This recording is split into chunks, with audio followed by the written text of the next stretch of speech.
Hello दोस्तों, स्वागत है आपका अपने YouTube channel Rohit Goswami law classes में। आज हम आपको कराने वाले हैं LLB फर्स्ट ईयर। सेम है हमारा सेकंड और कोड है हमारा 2001 या ईयर 201। इसे कभी हम 2001 भी बोल देते हैं, कहीं लिखा जाता है, कहीं पे 201 भी लिखा जाता है। ठीक है। और ये है हमारा very important question, very important क्वेश्चनों में से एक है। इसका नाम है पूर्व निर्णय। पूर्व निर्णय यानी जो पहले निर्णय हो चुके हैं, जिन केसों में, जिन वादों में हम पूर्व निर्णय देख चुके हैं या प्राप्त कर चुके हैं। न्यायाधीश पहले जो केस होते हैं उनका जो निर्णय सुना चुके हैं, उनके आधार पर वर्तमान या भविष्य में उन्हीं के आधार पर जो न्याय देते हैं उन्हें पूर्व निर्णय कहते हैं। और एक बात मैं आपको बताता हूं कि ये जो है ज्यूरिस हमारा, ज्यूरिस सेकंड है, ज्यूरिस्प्रूडेंस जिसे हम विधि शास्त्र कहते हैं, विधि शास्त्र सेकंड। ये जो अगर आप एक्ट से पढ़ना चाहते हो इसे, तो प्रांजपे की किताब आती है, उसको आप हायर कर लेना, उसे ले लेना, उससे आप स्टडी अच्छे से कर सकते हो। और आप अपने यूनिक भी उठा सकते हो, या आप ये सब चीज़ें नहीं करना चाहते हो तो आप हमारे YouTube चैनल से जुड़े रहो, आपको सभी चीज़ें यहीं पे अवेलेबल हो जाएंगी।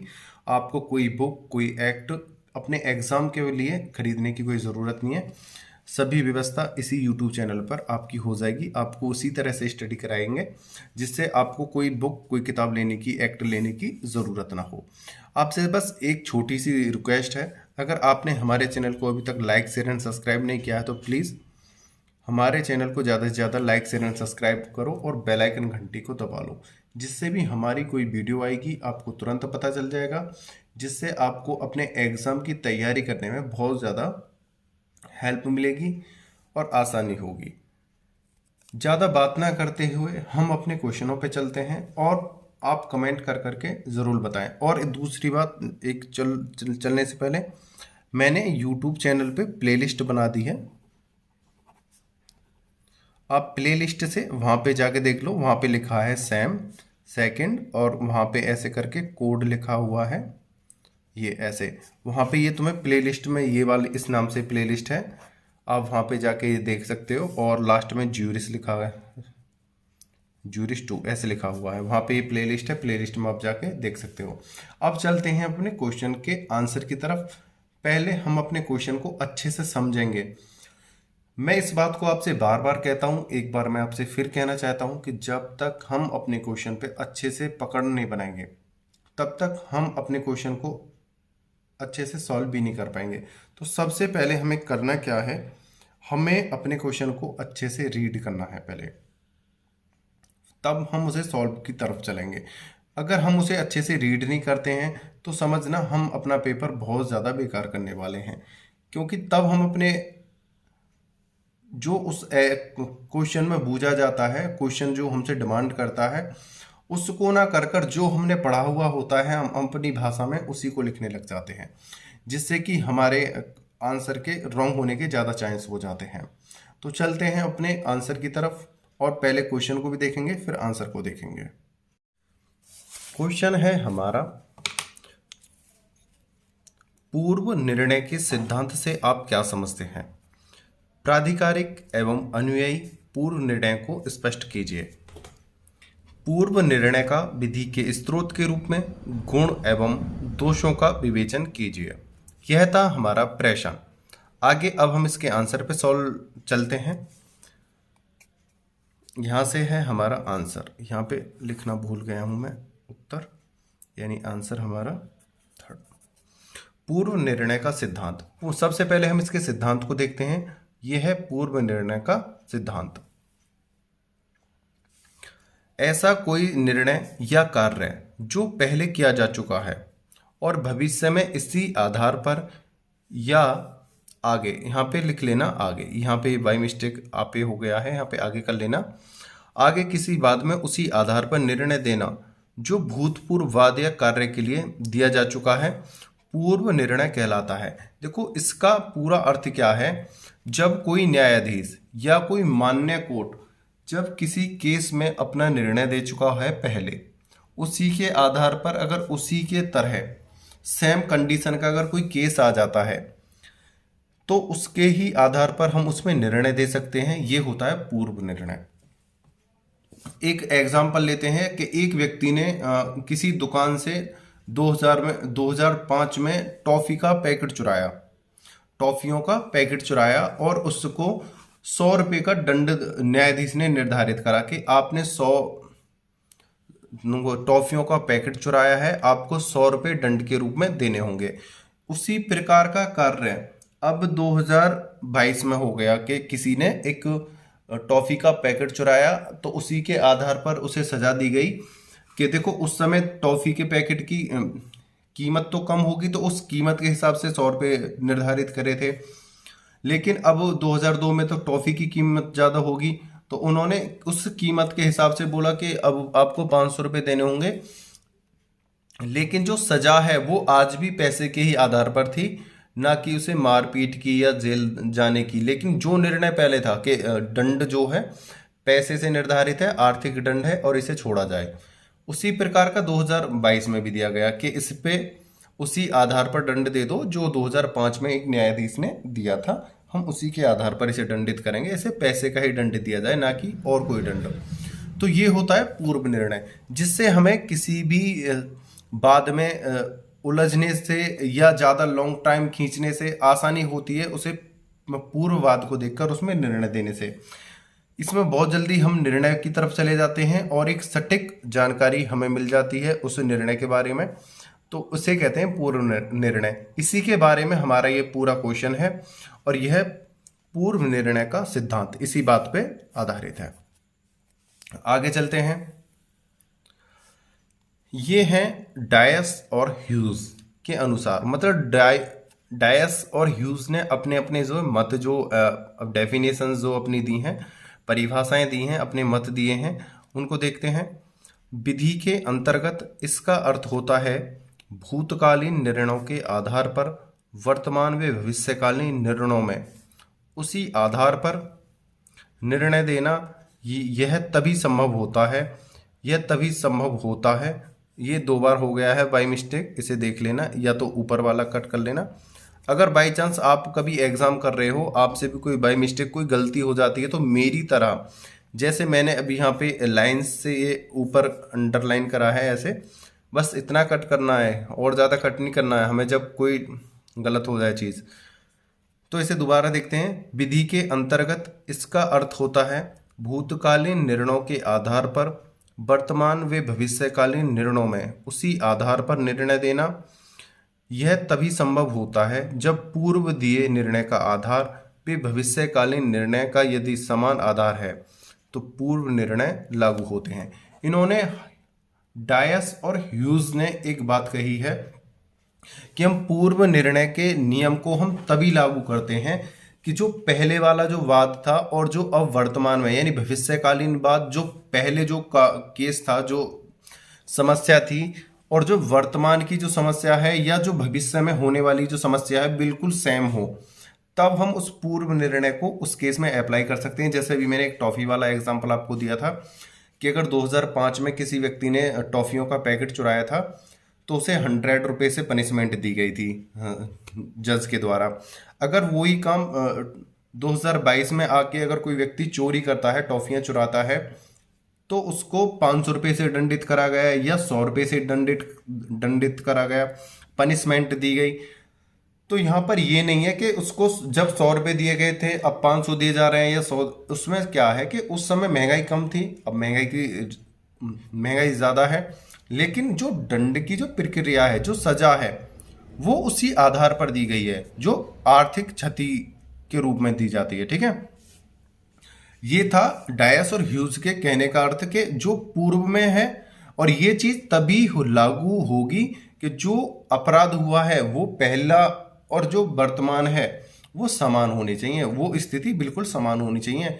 ये नहीं है कि पहले उसने टॉफी चुराई थी, अब उसने सोने चुराए हैं और किसी से मारपीट करके सोना चुराया है, तब यह चीज़ इस पे लागू नहीं होगी कि टॉफी चुराने में और किसी के घर से धन जेवर संपत्ति भैंस गाय खोलना ये बहुत अलग अपराध है, और टॉफी और खाने पीने की चीज का चुराना ये अलग अपराध है। इसमें बहुत डिफरेंस हो जाता है। तो इसी के आधार पर हम कहेंगे कि जो अपराध है वो पूर्व वाला और वर्तमान वाला सेम होना चाहिए। ठीक है, अब इसमें देखते हैं। देखो इसमें जो एग्जाम्पल्स हैं, जो डेफिनेशंस हैं, ये इसलिए ज़्यादा दी गई हैं क्योंकि यहाँ पे इस सिद्धांत, यहाँ पे रिक्वायरमेंट इसी की ज़्यादा की जाती है।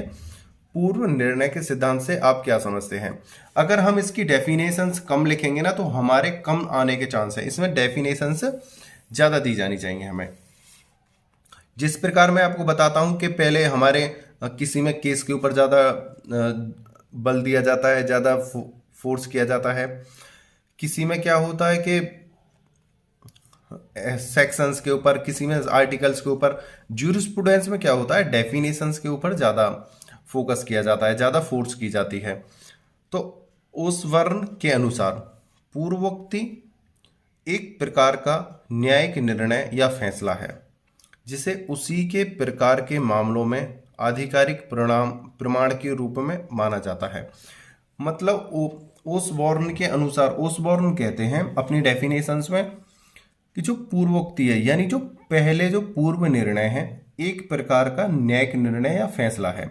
मतलब जो हमने पहले जो फैसले करे हैं, जो पहले फैसले हुए हैं, वो एक पूर्व, एक न्यायिक हैं, सही दिशा में किए गए हैं और उचित हैं। उसी प्रकार के मामलों में आधिकारिक, यानी देखो उसी प्रकार के मामलों में, देखो आ रहा है ना, उसी प्रकार के मामलों में, यानी जो मामले हैं वो सेम होने चाहिए।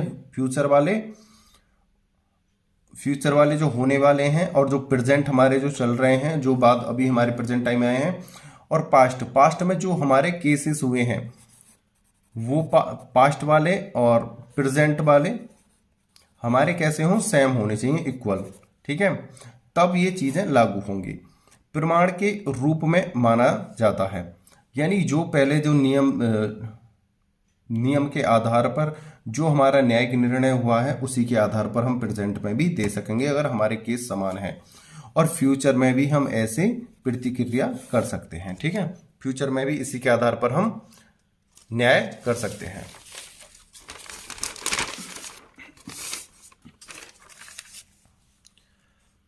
अब आते हैं बेंथम के मतानुसार। बेंथम क्या कहते हैं? बेंथम के मतानुसार बेन नामक पोस्टमैन ए के घर पत्र देने जाता है। मतलब एक बे नाम का पोस्टमैन है, ए के घर पे पत्र यानी लेटर लेके जाता है, जिसे ए का कुत्ता काट लेता है। किसको? पत्र को नहीं काट रहा है भैया, जो पत्र लेके जा रहा है उसको, यानी बे को। बे कौन है? पोस्टमैन। पोस्टमैन को कुत्ता काट लेता है, पत्र को नहीं समझ लेना कि पत्र को कुत्ता ने काट लिया। बे नामक पोस्टमैन ए के घर पत्र लेकर देने जाता है, जिसे ए का कुत्ता काट लेता है। बे नामक पोस्टमैन ए के खिलाफ क्षतिपूर्ति का मुकदमा दायर करता है और न्यायालय में विभिन्न तथ्य दिए जाते हैं। दिए गए सबूतों में से सही व संबंधित तथ्यों के आधार पर निर्णय देता है। जब एक जानवर द्वारा हानि पहुंचाई जाती है और उसका मालिक उसका यह हानि करने की बात फिर सख्ती से पूर्ण रूपेण परिचित है, तो उसे दोषी साबित किया जाएगा, लेकिन वह का प्रवेश कानूनी हो। यहाँ पर क्या कहा गया है कि जब कोई व्यक्ति है, एक एग्जाम्पल जो दिया है उसे एक्सप्लेन करते हैं। एक पोस्टमैन है,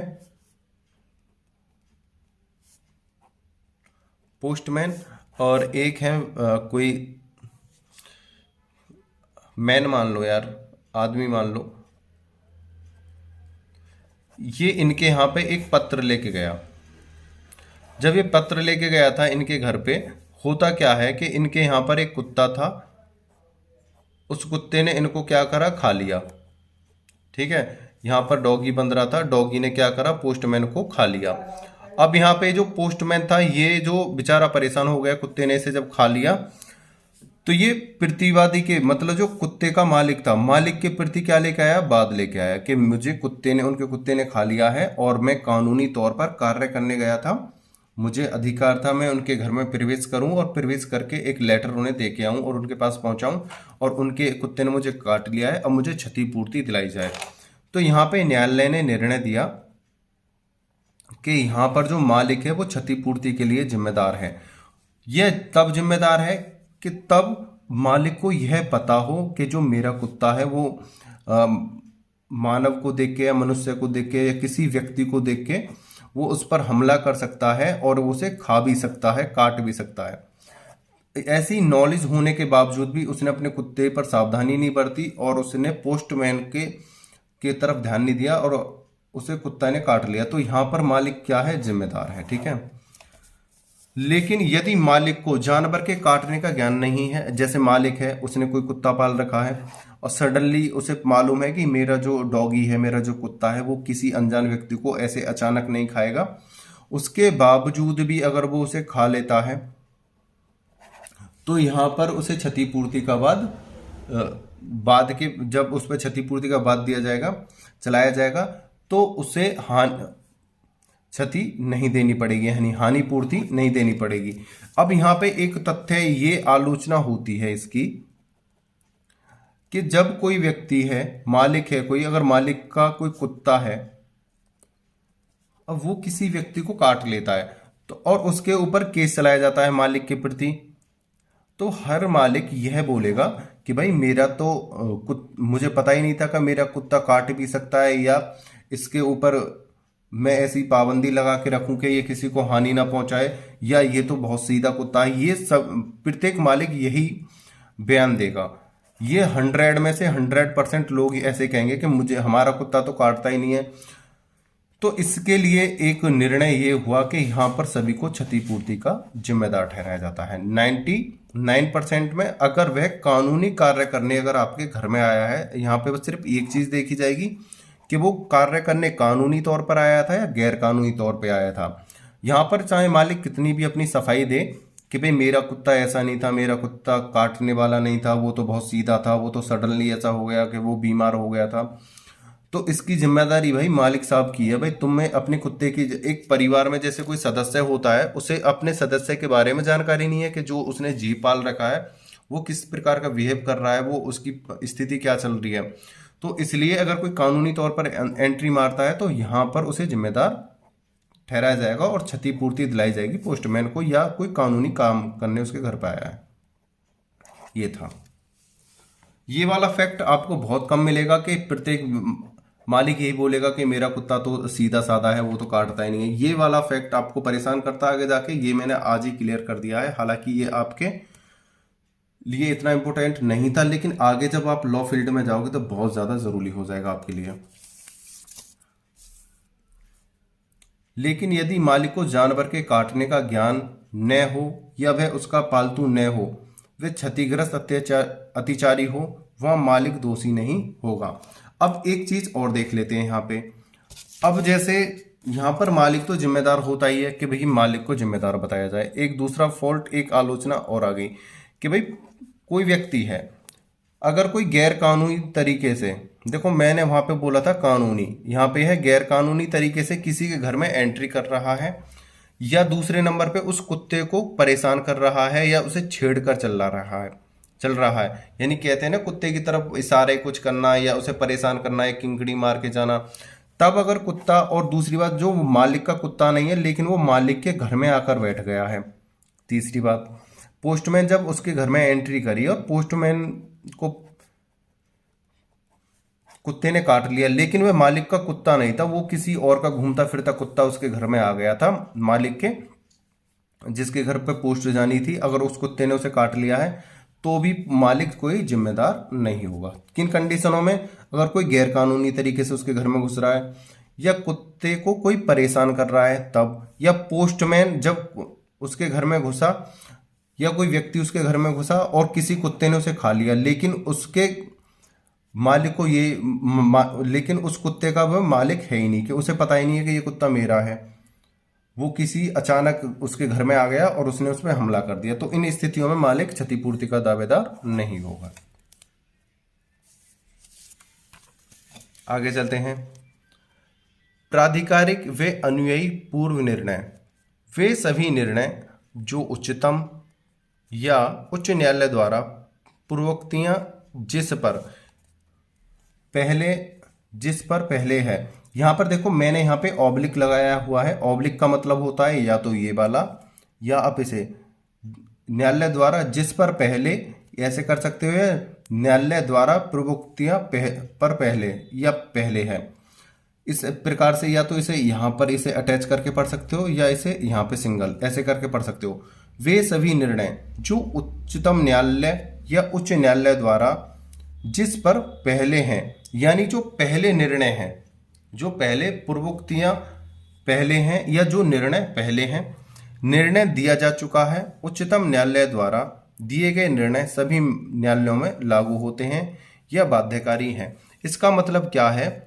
प्राधिकारिक व अनुयायी पूर्व निर्णय, जब कोई उच्चतम न्यायालय या उच्च न्यायालय द्वारा किसी केस पर अपने मत दे दिए जाते हैं या कोई निर्णय सुना दिया जाता है, और उसी के आधार पर यह बाध्य हो जाता है कि जो उसके नीचे अंडर जो न्यायालय हैं, उच्चतम न्यायालय के अंडर के जो आते हैं उच्चतम न्यायालय के, वो सभी उसी के आधार पर अपने निर्णय को देंगे। ये वहां पे बंधनकारी है और सभी पर लागू भी होता है।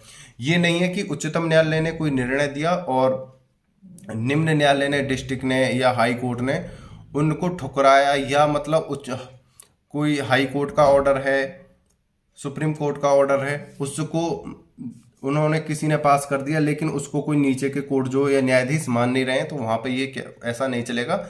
सब उस पर बाध्यकारी हैं। जो उन्होंने एक बार ऑर्डर बना दिया या जो कोई नियम बना दिया, उसको सभी को मानना पड़ेगा। लेकिन हाँ, एक है, अगर आपको उसमें यह लगता है कि इसमें कुछ क्षतिपूर्ति है या इसमें थोड़ा सा अंतर है या इसमें कोई कमी है, या ये जो उस समय के आधार पर और इस समय पास्ट में और प्रेजेंट में बहुत अंतर है, तो उसके लिए आप एक रिट दायर कर सकते हो या कोई लेटर भेज सकते हो उस कमी को दूर करने के लिए, या उस बाद की कंडीशनों को बताते हुए कि इस कंडीशन में हम उसे नियम को मानने के लिए उचित नहीं समझते हैं, क्योंकि इसकी कंडीशन और उस केस की कंडीशन थोड़ी डिफरेंट थी, लेकिन पहलू दोनों के एक जैसे हैं। तो उसके लिए आप लेटर दे सकते हो, रिट दायर कर सकते हो, या कोई एक बाध्य पत्र लिख सकते हो। वहां पर उसे चेंज करा जा सकता है, ठीक है। या अपने विवेक के अनुसार आप उसमें थोड़ी कमी बेसी कर सकते हो। ये नहीं है कि हमें बिल्कुल, अब जैसे मैंने एक टॉफी वाला एग्जांपल दिया था, उस समय 100 का था, अब उस समय टॉफी के दाम भाई कम होंगे, और अब 2005 में चोरी हुई, टॉफी के लिए 100 रुपये जुर्माना दिया गया था। अगर यही चोरी अब 2022 में हो तो यहाँ पे 100 रुपये थोड़ी जुर्माना दिया जाएगा। तो यहाँ पे भी तो क्या कंडीशन होगी कि भाई उस समय महंगाई कम थी, उस समय 100 था, लेकिन अब 2022 में महंगाई ज़्यादा है, तो उसके अकॉर्डिंग अगर 500 ये रुपीज़ दिए जाएं, तो यहाँ पे अपने विवेक के अनुसार, और कोई ज़्यादा ही बड़ा मामला है तो उसमें रिट दायर करके या लेटर देके या बाध्यकारी निबंध देकर उसे चेंज कराया जा सकता है। आगे चलते हैं। प्राधिकारिक पूर्व निर्णय को 2 भागों में बांटा गया है। जो पूर्व निर्णय हैं, यानी प्राधिकारिक जो पूर्व निर्णय हैं, उन्हें 2 रूपों में बांटा गया है, 2 भागों में बांटा गया है। पहला है पूर्व प्राधिकारिक पूर्व निर्णय। ये निर्णय ऐसे निर्णय होते हैं जो सर्वोच्च न्यायालय द्वारा दिए जाते हैं और अधीनस्थ न्यायालय इनको मापने के लिए बाध्य होते हैं, चाहे वे असंगत हों या संगत, इनका अनुसरण बाध्यकारी होता है। देखो पहले वाले केस में क्या है, यहाँ पे पूर्व प्राधिकारिक पूर्व निर्णय। अगर कोई सर्वोच्च न्यायालय ने कोई नियम, यानी कोई न्यायालय ने कोई पूर्व निर्णय पे कोई अपना मत दिया है, तो उसको जो उसके अंतर्गत अधीनस्थ जो न्यायालय हैं उनको सभी को मानना है, वो सभी उसे मानने के लिए बाध्य हैं, चाहे वो असंगत ही क्यों ना हो। यहाँ पर यह कहा गया है। ये कहा गया है कि अधीनस्थ न्यायालय इनको मापने के लिए बाध्य होते हैं, चाहे ये असंगत हो या संगत, इनका अनुसरण बाध्यकारी होता है। इनको सभी को मानना होगा, चाहे असंगत हो या संगत। हाँ, अपने विवेक के अनुसार थोड़ा अप डाउन कर सकते हो, जो मैंने अभी एग्जांपल दिया था। अब वहां पे हर बार आप टॉफी वाला एग्जांपल मत लेना, मैं आपको समझाने के तौर पर ये टॉफी वाला मैंने एग्जांपल लिया है, ना कि पेपर के प्रिपरेशन के लिए, ना ही उसमें लिखने के लिए। आप एक बार लिख सकते हो, दूसरी बार उसे बार बार नहीं लिख सकते हो, ठीक है? क्या आप हर बार टॉफी वाला ही एग्जाम्पल देते रहो उसमें। सतर्क प्राधिकारिक पूर्व निर्णय, इसके अंतर्गत ऐसे पूर्व निर्णय होते हैं जिन पर न्यायाधीश विचार विमर्श कर सकते हैं, इनको मानने के लिए बाध्य नहीं होते, और यदि पूर्व निर्णय में यदि कोई कमी होती है तो उसमें बदलाव किया जा सकता है वर्तमान निर्णय में, और पूर्व निर्णय की अवहेलना की जा सकती है। देखो एक चीज समझो, यहां पे क्या है, सतर्क प्राधिकारिक पूर्व निर्णय, और ये वाला कौन सा था, पूर्व प्राधिकारिक पूर्व निर्णय। यहां पर चाहे सर्वोच्च न्यायालय ने गलत फैसला दिया हो या सही दिया हो, वह सभी को मान्य होगा, मानना ही पड़ेगा, उसमें कोई फेरबदल नहीं हो सकता है, चाहे वो संगत हो असंगत हो कैसा भी हो। ये विशेष कंडीशन में ही दिया जाता है और इसको सभी न्यायालयों को मानना ही होगा। इसके विपरीत ये है यहाँ पे सतर्क प्राधिकारिक पूर्व निर्णय। इसमें क्या है, देखो अभी यहाँ पे कहा गया था, अगर कोई न्यायाधीश है या कोई सर्वोच्च न्यायालय है या किसी बड़े न्यायाधीश ने कोई ऐसा फैसला दिया है, लेकिन अब वर्तमान स्थिति को देखते हुए हम वो उचित नहीं बैठता है, उसमें कोई कमी नजर आती है। देखो एक बार देख लेते हैं, जिन पर न्यायाधीश विचार विमर्श कर सकते हैं, इनको मानने के लिए बाध्य नहीं होते हैं, और यदि पूर्व निर्णय में यदि कोई कमी होती है तो उसमें बदलाव किया जा सकता है वर्तमान निर्णय में, और पूर्व निर्णय की अवहेलना की जा सकती है। इसमें क्या है, अगर कोई निर्णय दिया गया है हम उसमें, और हमें लग रहा है कि जो पहले जो निर्णय दिया था उसके आधार पर केस तो सेम है, लेकिन उसके आधार पर अब अगर हम उसी नियम को लागू करें या उसी क्षतिपूर्ति को या उसी तरीके को, तो वो उचित नहीं बैठ रहा है, तो उसमें थोड़ी कमी नजर आ रही है, तो हम उसे कमी को दूर कर सकते हैं या उसकी अवहेलना हम कर सकते हैं। उम्मीद करता हूं ये बात आपको अच्छे से समझ में आ गई होगी। इस बात को अपने शब्दों में वहां पे लिख सकते हो, ये नहीं है कि आप हूबहू मेरी ही राइटिंग को वहां पे करके आओ।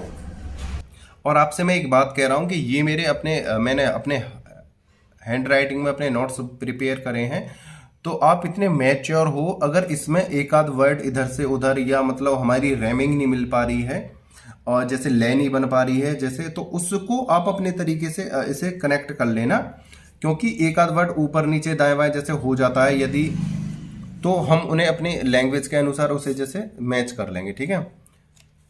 अब चलते हैं आगे, पूर्व निर्णयों के लाभ। मतलब पूर्व निर्णय मतलब जो हमारे पहले निर्णय होते हैं उनसे हमें लाभ क्या होता है, ये तो सब बात हमने देख ली कि ये जरूरी है या नहीं है, ये कब लागू होगा, कब कम कर सकते हैं, कब बाध्यकारी होगा, कब असंगत है, कब असंगत है। अब ये इसके लाभ क्या हैं, लाभ तो बता दीजिए। अब हम लाभ देखते हैं।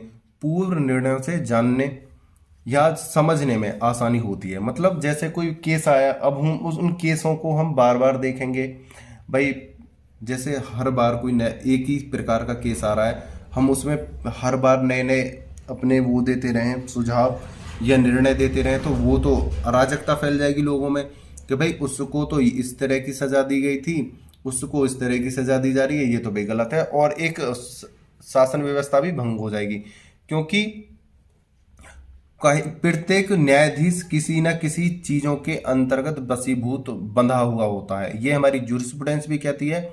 प्रत्येक न्यायाधीश पे समाज, नैतिकता, परिवार, फैमिली, इन सब का दबाव अवश्य रहता है, और उसके आधार पर जब वो निर्णय देता है तो वो बाध्य हो जाता है। तो इसके लिए क्या है, वो पूर्व निर्णयों के आधार पर निर्णय दे दे कि भाई देखो मैं कुछ नहीं कर सकता हूं, जो पहले करा हुआ है उस जज साहब ने, इसमें कोई फेरबदल नहीं हो सकता, ये निर्णय है। हालांकि उसमें थोड़ी बहुत अदला बदली तो कर सकता है, हल्का फुल्का, लेकिन उसे पूरा चेंज नहीं कर सकता है। पूर्ण निर्णय से जानने समझने में आसानी होती है। पूर्व निर्णय से एकरूपता निश्चितता बनी रहती है। अभी देखो मैंने क्या बताया, एकरूपता बनी रहती है। ये नहीं है कि उसको जस्ट टॉफी की चोरी के लिए उसके लिए 1 महीने की जेल दे दी, दूसरे ने 1 महीने की दूसरे ने टॉफी चोरी करी उसको 1,000 रुपये का दंड दे दिया, तीसरे ने टॉफी चोरी करा उसे आजीवन कारावास दे दिया। ऐसे नहीं, हम देखेंगे कि जो पहले वाला जो टॉफी चोर था उसे लेके आ दिया था कि 100 रुपये चोरी, अब इसे ज्यादा 150 कर दो, 200 कर दो, महंगाई के हिसाब से बस इतना। एकरूपता बनी रहती है न्याय में। पूर्व निर्णय विधि का विकास करने में सहायक है, यानी हमारी जो विधि है, जो हमारा कानून है, उसे कंटिन्यू बनाने में सहायक होता है। कि जब चोर को 100 रुपये चोरी के टॉफी की चोरी के लिए हमने पैसे दिए थे, फिर भी दोबारा भी, तिबारा भी, चौथी बार भी हम पैसे ही दे रहे हैं, तो एक विधि में एक निश्चितता होगी कि भाई टॉफी चोरी के लिए हमें क्या है, पैसे से दंडित किया जाएगा इसे। इसमें मनमाना परिवर्तन नहीं हो सकता है। इसमें ये नहीं है कि भाई किसी को हमने कोई और सजा दे दी, किसी को कोई और कानून के अंतर्गत डाल दिया, यहाँ पे मनमाना भी नहीं चल सकता है। ये वास्तविक घटना पर आधारित होते हैं। ये एक वास्तविक घटना होती है, ये नहीं है काल्पनिक घटना बना दी या कोई झूठ बना दी है, एक वास्तविक घटना पर आधारित होता है। इससे न्याय में सरलता, एकरूपता व उचित व समान न्याय की व्यवस्था बनी रहती है। देखो अभी मैंने क्या बोला था, अगर हम किसी को कोई और मतलब किसी अपराध के लिए किसी को अच्छी सजा दे देते हैं। अच्छी सजा का मतलब क्या है, साधारण कारावास हो गया। अच्छी सजा भी होती है। अब कहोगे सर अच्छी सजा तो सजा ही है, अच्छी और बुरी क्या है। अगर किसी व्यक्ति को आजीवन कारावास हो रहा है और उस आजीवन कारावास को कम कर कर उसे कठोर कारावास में या साधारण कारावास में या आजीवन कारावास को हटाकर उसे 2 साल की सजा दी जा रही है, तो वो सजा भी उसके लिए बहुत अच्छी लगेगी। वो सजा नहीं लगेगी, वो उसे एंजॉय में काट देगा फिर 2 वर्षों को। अगर किसी व्यक्ति ने ऐसे अपराध करे हैं उसे फांसी दे दी जाए, फांसी न्यायालय द्वारा कह दिया जाए कि भाई इसे फांसी दे दो, ये फांसी के हकदार है। उसे जब फांसी पे ले जाया जाए उसे कह दिया जाए कि आपको फांसी से बचा दिया जाएगा लेकिन आपको 1 साल जेल में रहना पड़ेगा। भाई उसके लिए तो वो आसान सजा हो गई ना, मजे मजे में काट देगा 1 साल तो वो। तो इसलिए क्या है, कुछ सजा सरल भी होती हैं, आसान भी होती हैं। इससे न्याय में सरलता, एकरूपता व उचित व समान न्याय की व्यवस्था बनी रहती है। समान न्याय रहेगा, ये नहीं है किसी को कठोर कारावास, किसी को साधारण कारावास, किसी को हल्की सजा, किसी को तगड़ी सजा दे दी, ये नहीं, सभी को नियम समान चलते रहेंगे। अब इसकी हानि देखते हैं। पूर्व निर्णयों से हानियां, भाई ये तो थे हमारे लाभ, भाई लाभ तो सब देख लेते हैं, हम हानियां भी तो देखें, इसकी हानियां क्या हैं। सबसे पहले देखते हैं, पूर्व निर्णयों को समझने में आसानी नहीं होती है। अब एक बात बताओ, पूर्व निर्णयों को समझने में आसानी नहीं होती क्या है कि देखो पहले का जो समय था उस समय परिस्थितियां कुछ और होती थी, कंडीशन कुछ और होती थी। आज से अगर हम अपने देश को देखें 50 साल पहले की स्थिति को और अब वर्तमान की स्थिति को देखें तो कितना अंतर है। दूसरी बात, एक बात और देखो, अगर आज से सपोज करो 50 साल पहले कोई निर्णय दिया है और अब कोई नया न्यायाधीश आया है, परिस्थितियां बहुत ज्यादा बदल चुकी हैं, देश की कंडीशन भी बहुत ज्यादा बदल चुकी हैं। भाई हम कब तक उनके जजमेंटों को इनको पढ़ते रहेंगे। हम तो इंपॉर्टेंट चीज़ों को पढ़कर ही तो जज बनते हैं। भाई अगर हम आज लॉ की किताबों को, एक्टों को पढ़ने लग जाएं तो हमारी पीढ़ी दर पीढ़ी गुजर जाएंगी। एक एक सेक्शन पे 10-10 बुक लिखी हुई हैं, 10-10 एक्ट बने हुए हैं एक एक सेक्शन पे। अगर कोई भी वकील अगर एक ही सेक्शन को पढ़ने बैठ जाए तो एक सेक्शन में ही 1 साल गुजर जाएगा उसका, 2 साल 3 साल गुजर जाएंगे एक ही सेक्शन में, ऐसे हैं। तो इसमें क्या है, पूर्व निर्णयों को समझने में आसानी नहीं होती है, बहुत लंबा हो जाता है। इसमें निर्णयात्मक प्रभाव होता है, खंडनात्मक नहीं। मतलब जो पहले उन्होंने जो निर्णय एक बार दे दिया है वही सर्वोपरि माना जाता है और उसे खंडन नहीं कर सकते हैं ज़्यादा मात्रा में। एक मतलब थोड़ी बहुत हल्की फुल्की उसमें चेंजिंग कर सकते हैं परिस्थितियों के आधार पर, लेकिन उसका खंडन नहीं कर सकते हैं। पूर्व निर्णय परिवर्तनशील नहीं होता है, मतलब उसमें परिवर्तन नहीं कर सकते हैं। अगर हमने सपोज करो कोई ऐसा जुर्म करा है किसी व्यक्ति ने, उस समय तो वो जो जुर्म करा है उस समय तो वो दंडनीय था, लेकिन अब वर्तमान या प्रेजेंट टाइम में उसने जो जुर्म करा है वो किसी विभिन्न परिस्थितियों के आधार पर करा था, वो मजबूर होकर करा है उसी ने वही जुर्म। अब उसे वहां पे सजा का प्रावधान दिया जाना है, तो वहां पे कठोर या सादा कारावास में से कोई एक चुनना है। लेकिन वहां पे हम परिवर्तन नहीं कर सकते हैं, क्योंकि पहले निर्णय हो चुका है कि इस सजा के लिए ये चीज होगी। तो यहाँ पे हानियां भी हैं। पूर्व निर्णय परिवर्तनशील नहीं होता है। इसमें समानता की कमी होती है। इसमें क्या होती है? समानता की कमी। इसमें असमानता, अनिश्चितता बनी रहती है। इसमें असमानता, अनिश्चितता बनी रहती है। भाई आप ध्यान रख लेना, अगर आप कहीं पे भी जाओ, आप कहीं पे भी आपने अपनी लाइफ में कम से कम प्रत्येक व्यक्ति ने हर महीने या हर वर्ष एक सुन लेते हो कि मर्डर हो गया। लेकिन आपने देखा होगा कि जब भी मर्डर होता है, अगर आपने अपनी लाइफ में 10 लोगों के ऐसे सुने होंगे कि भाई मर्डर हो गया, आपकी पूरी टोटल लाइफ में 10 मर्डर हुए, तो आप 10 लोगों की कहानी देखना, प्रत्येक की अलग अलग डिफरेंट डिफरेंट पाएगी कि भाई वो पैसे चोरी करके भाग रहा था इसलिए मार दिया, भाई वो लड़की को छेड़कर भाग रहा था इसलिए मार दिया, कि भाई वो जीएफ वीएफ थे इसलिए उनको मार दिया, भाई वो घर में आ गया था चोरी करने के लिए तो मार दिया, भाई हम रास्ते में लूटपाट कर रहे थे तो मार दिया, भाई वो रंजिश के चलते मार दिया। इस प्रकार के आपको तो वो है तो सब मर्डर, लेकिन डिपेंड करता है परिस्थिति पे, वो किस प्रकार का मर्डर था, किस बेस के आधार पर हुआ है। ये सब चीजें हमें कंफ्यूजन करती हैं। और यहाँ पे यही चीज क्या कहा गया है, इसमें असमानता, अनिश्चितता बनी रहती है। क्योंकि मर्डर के लिए तो आजीवन कारावास, जेल, फांसी ऐसी चीजें दी जाती हैं, लेकिन ये नहीं देखा जाता है वो किन परिस्थितियों में दिया जा रहा है। अब देखते हैं संक्षेप। अगर एक बात ध्यान रख लेना, अगर हमें एलएलबी में अच्छे नंबर लाने हैं, एक मैं आपको फर्स्ट सेम में थोड़ा बताना भूल गया था, लेकिन अब एक चीज मैं आपको बता रहा हूं।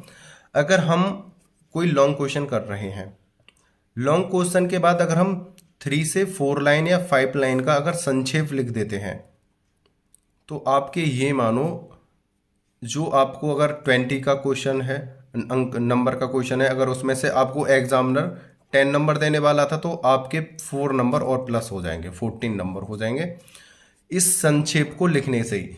हमें प्रत्येक लॉन्ग क्वेश्चन का अपनी भाषा में एक संक्षेप लिखना होता है कि हमें इस क्वेश्चन से क्या लाभ हुआ है, ये क्वेश्चन क्या कहना चाहता है और इसकी क्या रिक्वायरमेंट है। ये सारी चीजें हमें संक्षेप में देनी होती हैं अपनी लैंग्वेज में। यह लैंग्वेज अपनी खुद की होनी चाहिए, ना कि हमें किताबी लैंग्वेज यूज करनी है। इसे देखते हैं। उक्त वर्णन के आधार पर हम कह सकते हैं कि पूर्व निर्णयों से लाभ ज्यादा और हानि कम है। जब किसी भी आधार द्वारा पूर्व निर्णय दिया जाता है, वह सर्वोपरि व उचित होता है, उसमें कमी नहीं होती। इसे काटो।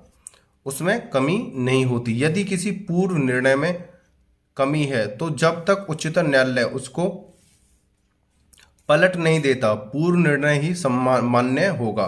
और किसी निर्णय पर आपत्ति है तो उच्चतम न्यायालय में अपील दायर करके उसे सही व निर्णित कराया जा सकता है। इसमें क्या कहा गया है कि इस पूर्व निर्णय से लाभ तो ज्यादा है और हानियां कम है, लेकिन अगर पूर्व निर्णय में कोई कमी है, कोई त्रुटि है, तो हम उसको अपील द्वारा हम उसे कम कराया जा सकता है और उसके आधार पर हम फिर दोबारा से निर्णय दे सकते हैं। ये हमारा संक्षेप में कहा गया है।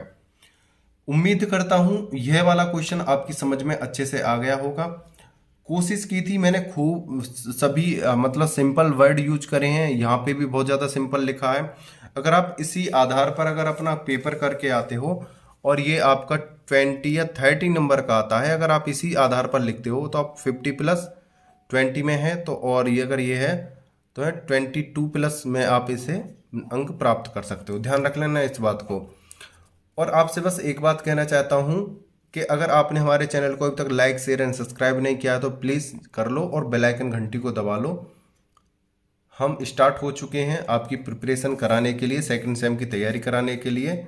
आप परेशान ना होइएगा, आप यूनिक एक्ट कुछ लो या मत लो, हम आपकी पूरी तैयारी कराएंगे। दूसरी बात, कुछ लोगों का क्वेश्चन ये आ रहा है, कमेंट आ रही है कि सर एग्ज़ाम जो हमारे फर्स्ट सेम के हुए हैं उसका रिजल्ट कब आएगा, तो मैं बता दूं 30 से 45 दिन के अंदर ये हमारा रिजल्ट आता है, या कभी कभार क्या होता है ये 60 दिन में देते हैं। या तो ये 15 अप्रैल तक आ जाएगा, 15 अप्रैल तक आ जाएगा, या फिर ये मई के फर्स्ट वीक में आ जाएगा। ठीक है, तो आप पेशेंस बना के बैठे रहे और देखो रिजल्ट की चिंता मत करो। अगर आपने अच्छे से प्रिपरेशन की होगी, आपने अच्छे से एग्जाम दिया होंगे, तो आपके अंक भी बहुत ही लाजवाब और गजब आने वाले हैं। अब आपका फोकस सेकंड सेम पे होना चाहिए, क्योंकि हमारे पास टाइम बहुत कम है और प्रिपरेशन बहुत टफ है आपके सेकंड सेम की, ध्यान रख लेना इस बात को। तो इसलिए आपसे उम्मीद यही रहेगी कि आप अच्छे से प्रिपरेशन करोगे। ठीक है, ज़्यादा बात ना करते हुए कंटिन्यू बने रहिएगा वीडियो के साथ, और नेक्स्ट वीडियो में कंटिन्यू बने रहिएगा। आपके लिए बेहतरीन से बेहतरीन कंटेंट में लेके आने वाला हूँ। वीडियो को अंत तक देखने के लिए धन्यवाद। टेक केयर, बाय बाय, जय हिंद, जय भारत।